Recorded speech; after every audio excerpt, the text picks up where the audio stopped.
Bom, meninas, então vamos começar aí, né? Boa tarde, Ludmila. Boa tarde, Ana. Então vamos para mais uma aula aí. No dia que o pessoal for entrando aí, vai já entrando na sala, não tem restrição aí para ingressar.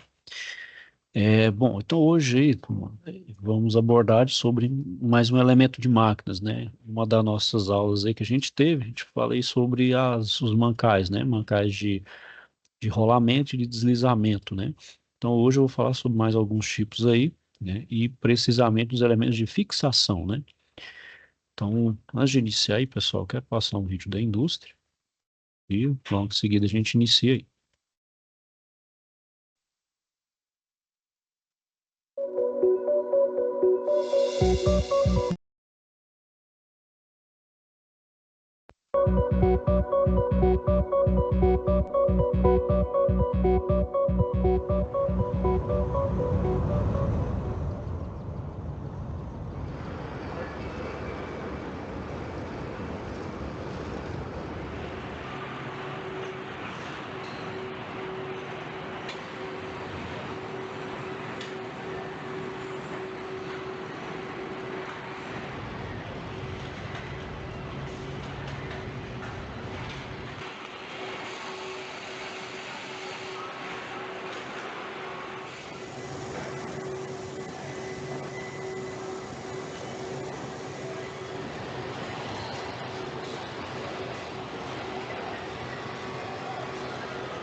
Então vamos lá, vamos para a nossa sétima aula aí, né?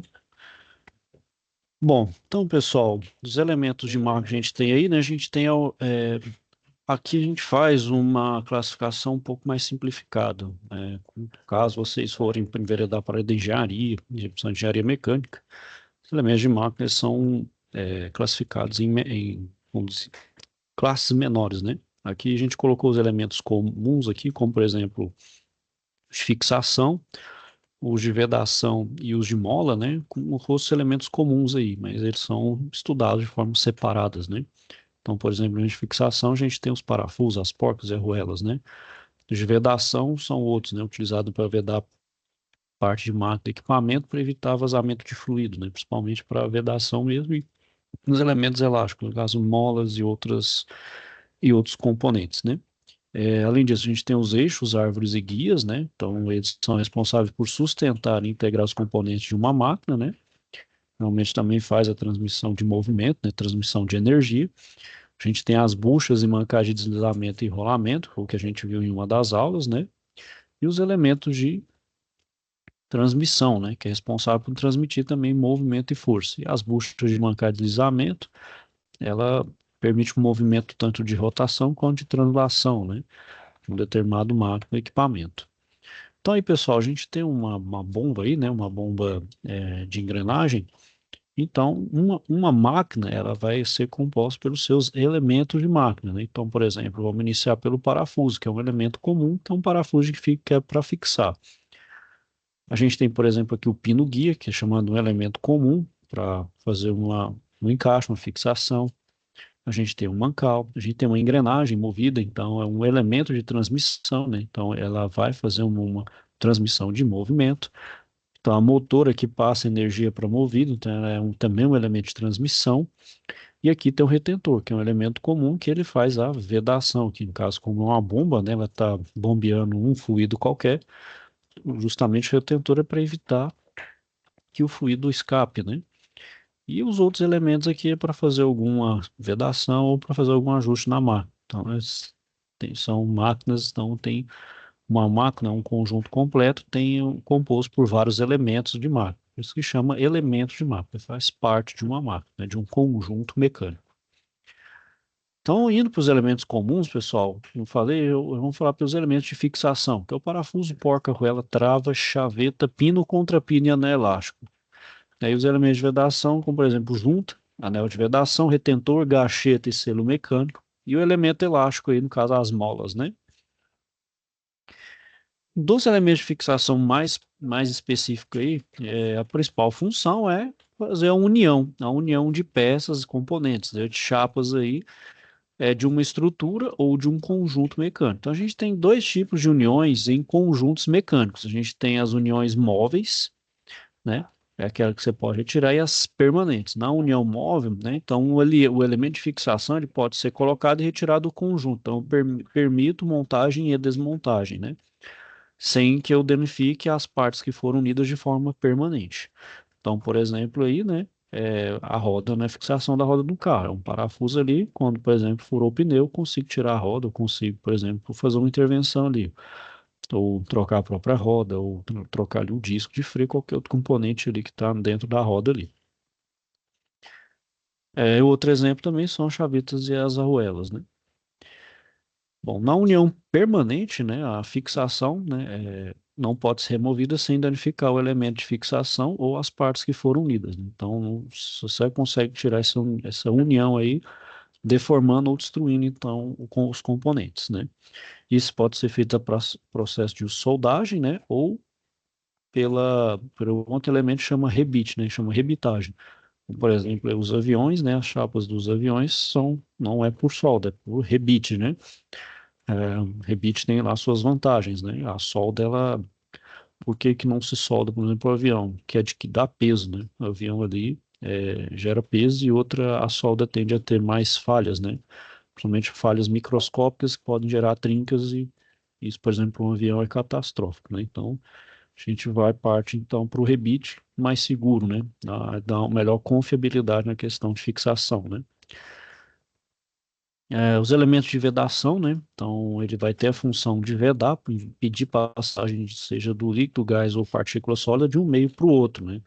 Então, para evitar o vazamento de dentro dos equipamentos e máquinas, impedir também, né, elementos exteriores, né? Um elemento estranho ali, uma sujeira, algum contaminante ali. Então, as peças a serem vedadas, elas podem ser estáticas, né? Ou seja, as peças fixas, sem movimento entre elas, ou dinâmicas, né?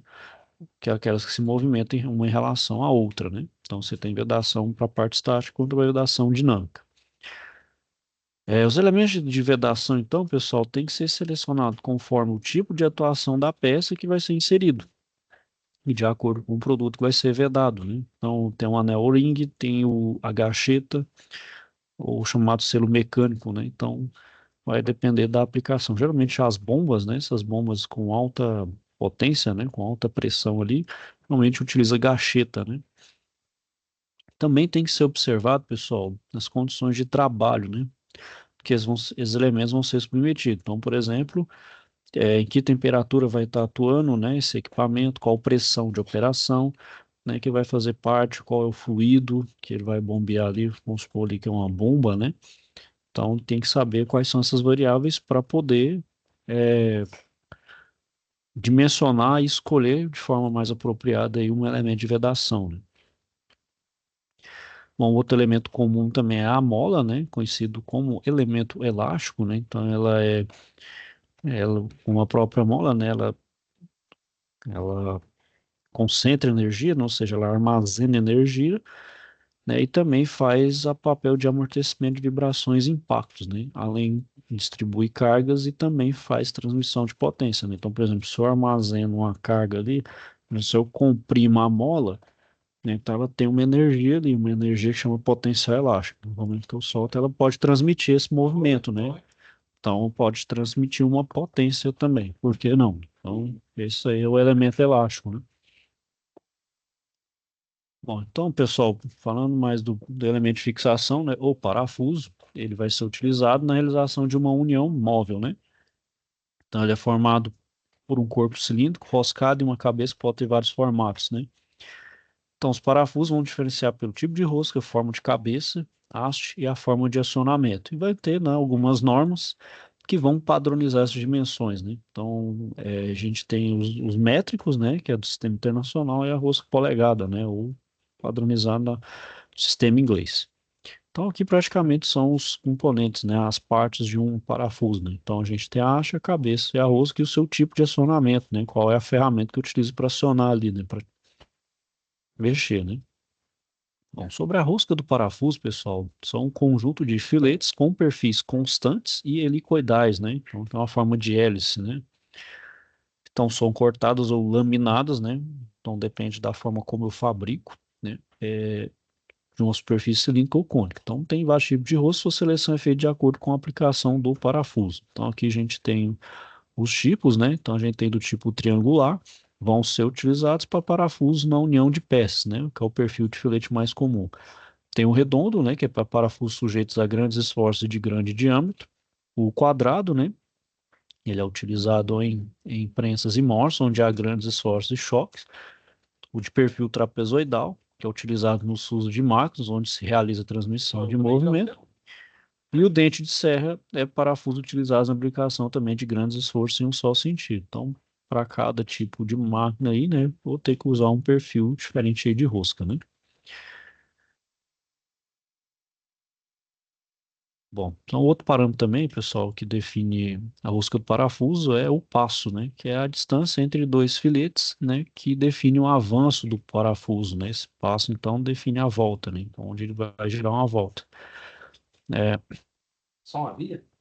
então, por exemplo, quando a rosca do parafuso ela é tipo simples, né? Um giro dele corresponde a um avanço linear. E quando ela é dupla, é chamado de rosca dupla e o avanço corresponde, então, ao dobro do passo, né? Então, o passo é um dos principais parâmetros aí do parafuso, né?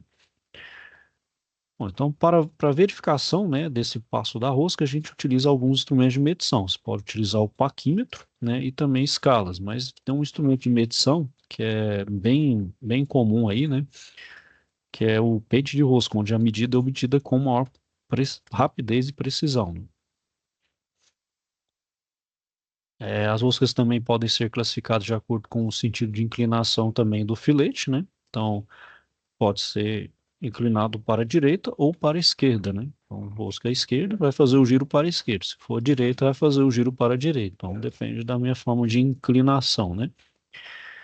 Bom, a outra parte do meu parafuso é a haste, né? Então, é onde não tem a presença da rosca, do corpo do parafuso. E a cabeça, né? É a parte do parafuso que vai determinar, então, o tipo de acionamento e a ferramenta que deve ser utilizada quando se quer apertar ou folgar um parafuso. Então, em relação à forma da cabeça, os parafusos são classificados de acordo com o seu formato. Então, é a cabeça cilíndrica, né, do tipo redonda, a quadrada, a escariada, a abaulada e a sextavada. Tem muitas outras também, né, pessoal? Tem aquelas que são próprias, por exemplo, o iPhone tem um parafuso próprio, né? Tem um corpo próprio ali, onde só tem uma chave específica para poder abrir, por exemplo, aquele parafuso dos produtos Apple, principalmente celular, né? Bom, vão ter parafusos também, pessoal, que não vai possuir cabeça, que chama de prisioneiros, né? É utilizado em sistemas que exigem a montagem e desmontagem de suas partes com grande frequência. Então, eles possuem roscas nas duas extremidades, eles chamam de prisioneiro, né? Ele facilita, então, sua montagem e desmontagem, né? Bom, nos parafusos, pessoal, a gente tem alguns danos que são típicos, né? Então, por exemplo, a quebra do parafuso, né? Quando a gente utiliza uma força de aperto maior do que é especificada pelo fabricante, a gente vai ver então que cada parafuso ali tem uma força e um torque máximo a ser aplicado. Se você ultrapassar aquela força, o parafuso então ele tende a deformar, e essa deformação ela pode ser permanente, né, e causar falha, né? Que já no jargão mais técnico, mais popular, fala que quando você aperta demais o parafuso, gera o que é chamado pescocinho, né? Que aquilo ali está próximo, já está na deformação plástica e um esforço a mais que ele tende a romper, né? Outra coisa que acontece, né, a quebra, o arrancamento da cabeça do parafuso. Então, aí, quando ele faz a quebra, você não consegue retirar o restante do parafuso que está ali, né, no furo roscado. Então, precisa utilizar uma ferramenta, né, um nada extrator, ou realizar algum processo para remover esse pedaço de parafuso que está lá dentro. Então, por exemplo, realizar uma eletroerosão no local. Ou posso estar, alguma medida também, soldar uma nova cabeça de parafuso só para eu conseguir retirar aquele pedaço que está ali naquele furo roscado, dependendo da situação, obviamente.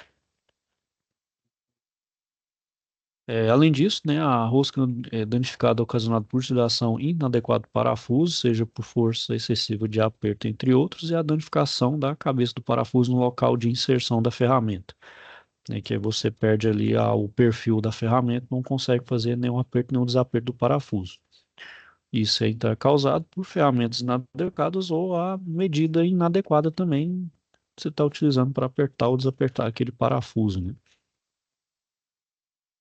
Bom, então sobre a montagem e desmontagem com parafuso, pessoal, então durante a realização de montagem, a gente tem que consultar os manuais, né, para verificação da sequência de operações das forças de aperto, né, necessário para a realização das uniões e algumas etapas básicas. Então, por exemplo, é, por exemplo, aqui, máquinas que são rotativas ali, que é parafusado, você tem que ter a sequência de aperto e o torque correto, senão você vai causar principalmente, se for um elemento de rotação, você gera ali um desalinhamento.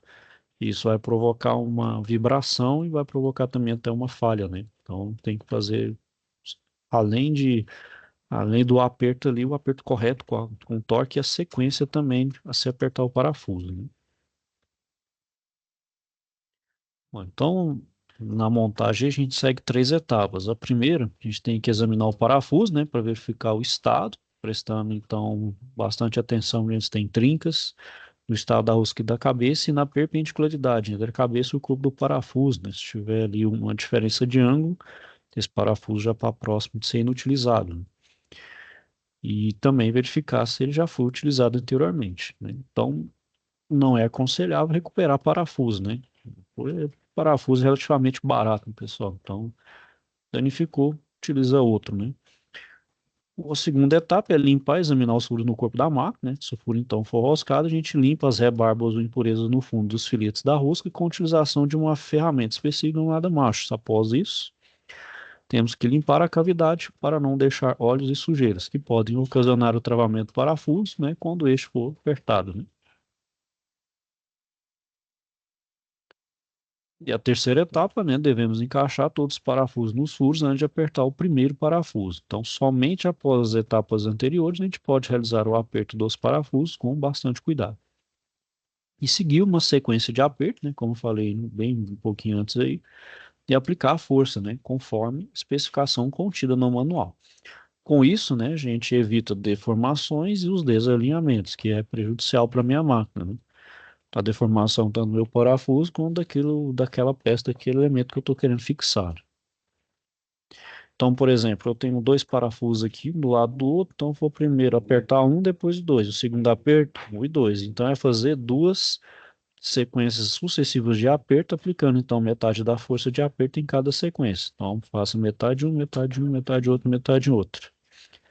Nessa outra sequência aqui, eu tenho três parafusos, estão dispostos nessa forma aqui, em forma triangular. Então, primeiro aperto um, 2 e 3, depois 3, 2 e um. Então, primeiro faz assim, depois, né, não posso fazer um, 2, 3, um, 2, 3, né? Dessa outra forma aqui, eu tenho quatro parafusos, então disposto 2 a 2. Então, primeiro, ó, 1, 3, 2 e 4. Segundo aperto, eu sigo a mesma sequência, 1, 3, 2 e 4. Se eu tenho seis parafusos, ó, essa é a forma de realizar o aperto, né? Então, é um, depois vem para o 4, aí depois vem para o 3, para o 6, o 2 e o 5, né? Então aqui eu faço sequência de aperto e faço a repetição na mesma sequência. 1, 4, 3, 6, 2 e 5. Bom, sobre a montagem também, desmontagem com parafuso, né, pessoal? É saber o torque, né? Como eu falei, tem cada parafuso tem um torque específico a ser aplicado nele, né? Então, para fixação adequada dos componentes a serem unidos por parafusamento. Então, o torque vai tender a aumentar ou diminuir com a variação de âmbito do parafuso, o passo da rosca, a força do parafuso ou a tensão desejada.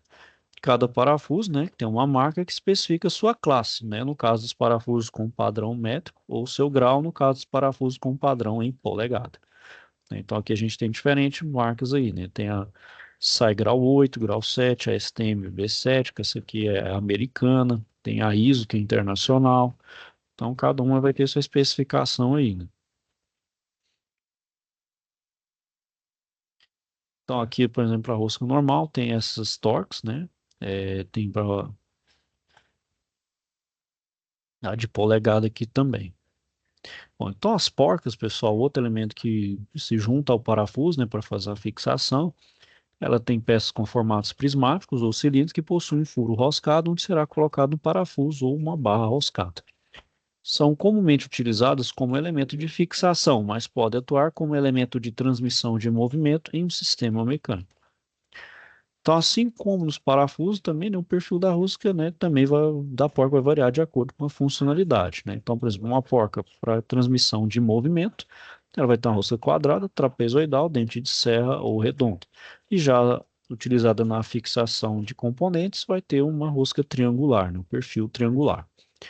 Bom, sobre os tipos de porca, pessoal, a gente tem a porca borboleta, né, que ela vai ter tipo, essas orelhas aí, né? Ela é utilizada em aplicações que requisitam a montagem e desmontagem no conjunto mecânico com certa frequência, né? Vão ter essas saliências para facilitar essa realização de um aperto manual, né? Sem a necessidade de uma chave, né? Eu posso fazer isso manualmente devido a essas saliências aqui. A porca do tipo castela vai ter seis entalhes, que são esses aqui, né? Na estrutura hexagonal. Então, isso vai permitir o travamento da porca no parafuso, impedindo que a mesma afrouxe ao longo da sua utilização. Esse travamento é realizado por um outro elemento de máquina que chama cupilha. Então, a cupilha vai ser como se fosse uma trava que coloca em uma desses entalhes aqui, né? Então, vai ter um furo no parafuso, né, onde eu vou atravessar o parafuso e passar numa desses entalhes aqui. Então, geralmente ele gera uma trava. Só que eu preciso, em casa, além da porca, cupilha, né?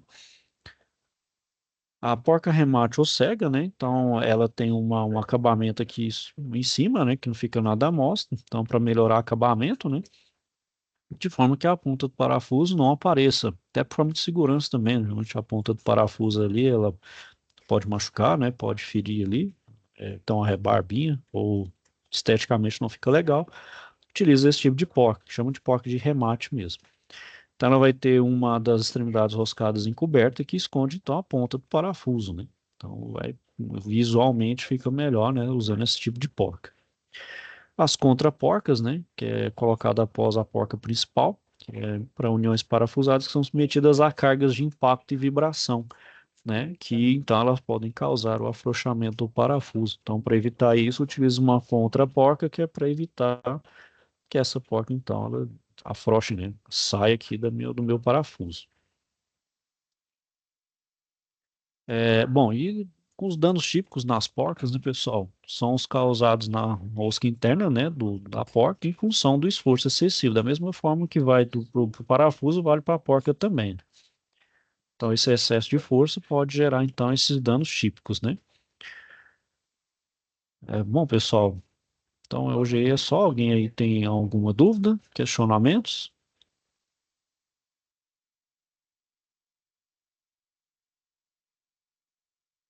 Tudo certo, pessoal? Bom, então é isso aí. Vou finalizando aqui por hoje. Caso tenha alguma dúvida, questionamento, não deixe de procurar. E também atenta esse pessoal. Eu sei que o prazo é um pouquinho mais estendido aí. Coloquem as atividades em dia. Não só dessa unidade particular, mas das outras passadas também, principalmente aí do modo específico, tá bom? Que isso aí pode prejudicar vocês na hora de certificar, né? Se ficar alguma atividade pendente e a nota estiver abaixo de 60, vocês não recebem a certificação. Tá bom, pessoal? Então, só peço que atentem a isso. Qualquer dúvida, eu estou à disposição. Ok? Alguém quer falar alguma coisa? Alguma dúvida? Bom, pessoal, então é isso aí. Vou desejar a vocês uma boa tarde. Então, fiquem então com Deus e até a próxima.